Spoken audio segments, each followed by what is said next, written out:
Hey everyone, welcome back to Mission DIY. Today I'm showing you my cabinet painting workflow and why I chose to spray vertically instead of laying the doors flat. I'll also explain how I manage multiple colors and primers efficiently. And the best part is, I'm doing it all with a $50 paint sprayer. So it's super budget friendly. Let's get into it. A friend of mine hired me to repaint her kitchen and master bathroom. First, she emptied out all of the cabinets. While this step isn't strictly necessary, it's a great opportunity to take inventory, declutter, and donate anything you no longer need.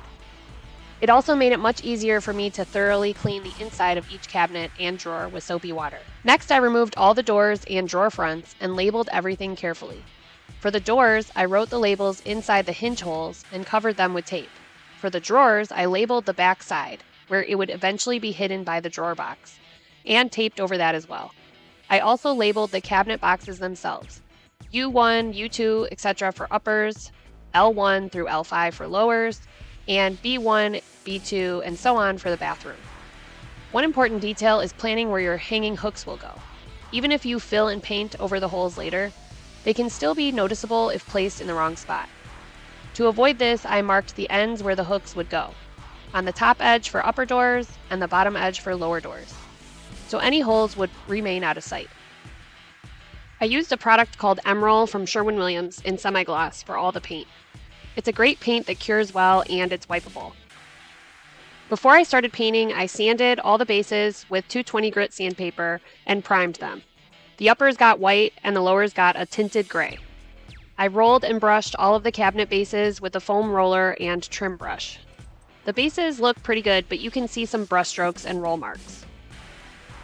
I decided to take all the doors home with me since my friend lives a good distance away, and I wanted to be able to spray the doors and work within my schedule. I set up a simple spray booth in my unfinished basement using plastic. In hindsight, I would definitely make the booth larger and enclose it on all sides. The off spray creates a lot of dust and it got everywhere. So I'll be doing some major cleanup after this project is over. Welcome to my spray booth. Next, I used a mouse sander with 220 grit sandpaper to sand all sides of each piece. And before I cleaned them thoroughly with soapy water to remove dust, grease, and residue, and then wipe them down with clean water, I pre-drilled 2 small holes in the non-visible edge of each piece, as planned earlier, so I could hang them for vertical spraying. This setup allowed me to spray both sides efficiently while keeping the finish clean and consistent.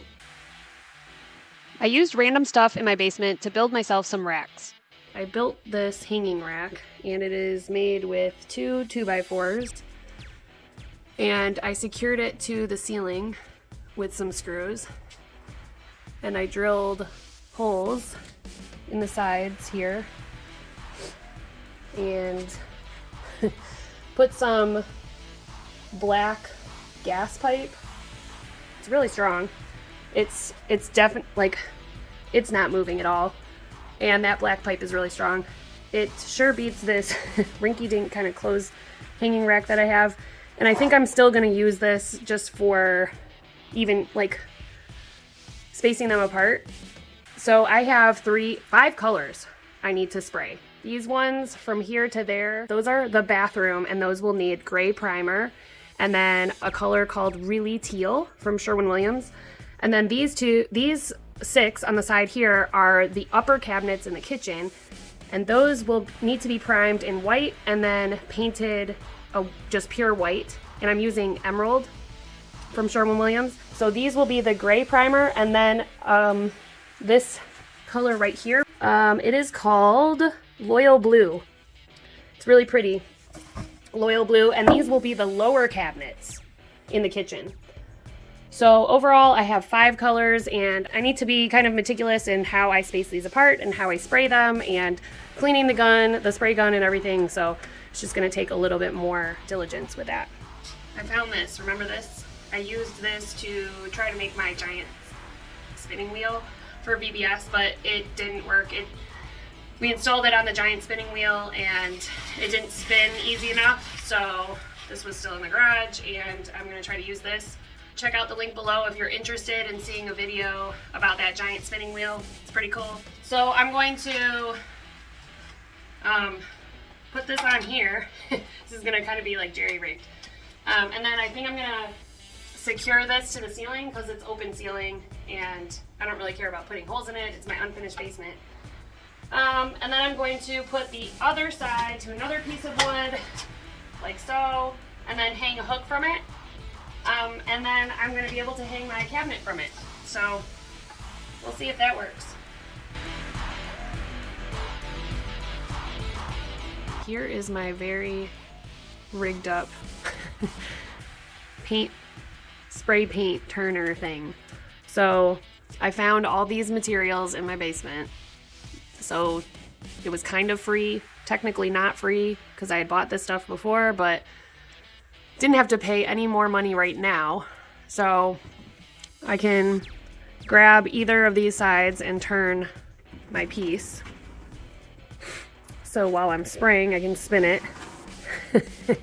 And this little hook is kind of nice because it keeps this from rocking or spinning, keeps it kind of steady, so that's really nice. That double hook right there.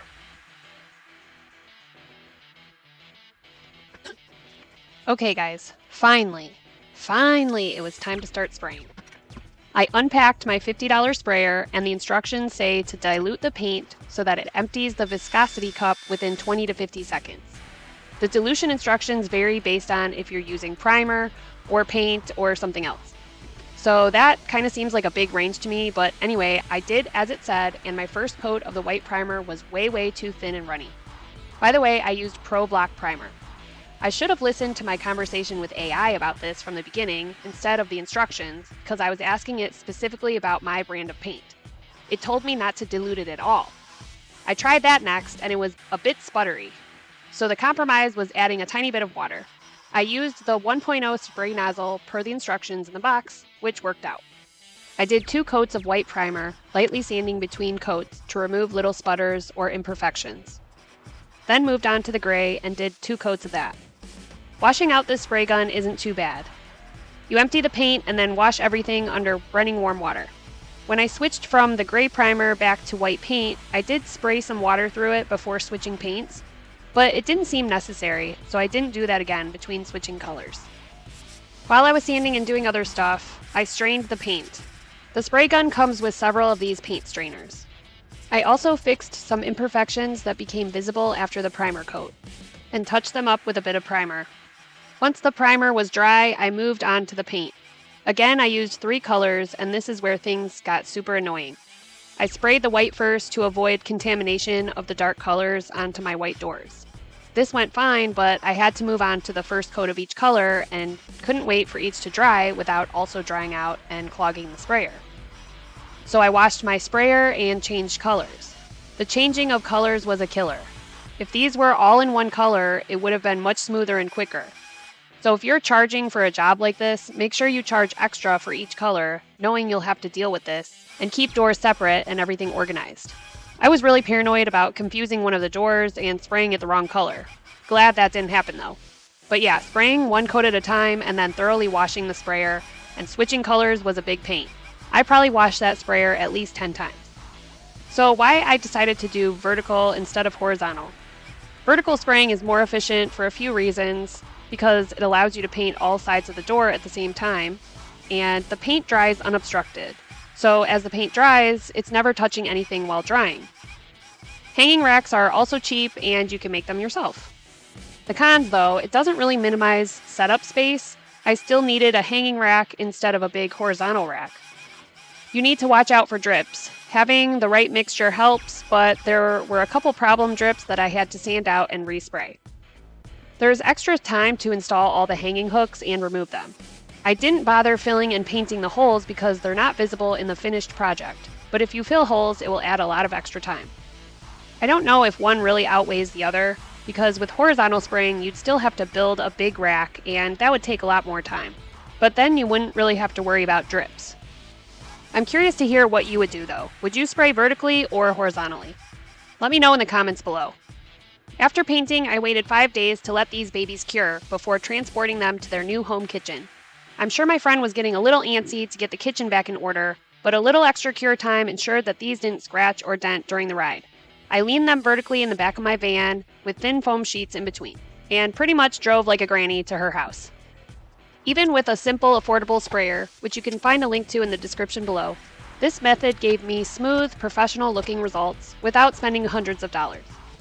The results look good, and I'm happy with this kitchen, and so is my friend. But would I do this again? Honestly, that's a tough one. I'd probably tackle it for my own kitchen if I wanted to save money, instead of buying new cabinets or making them myself. But the whole project took about a week, and spraying the doors was actually kind of fun, but the prep work was super tedious. And now I've got a big mess in my basement to clean up. I need to charge a fair fee to do this again for someone else.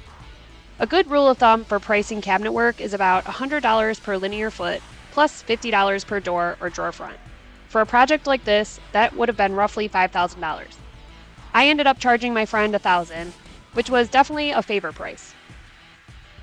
If you decide to spray your own cabinets, I hope you can learn from some of my mistakes.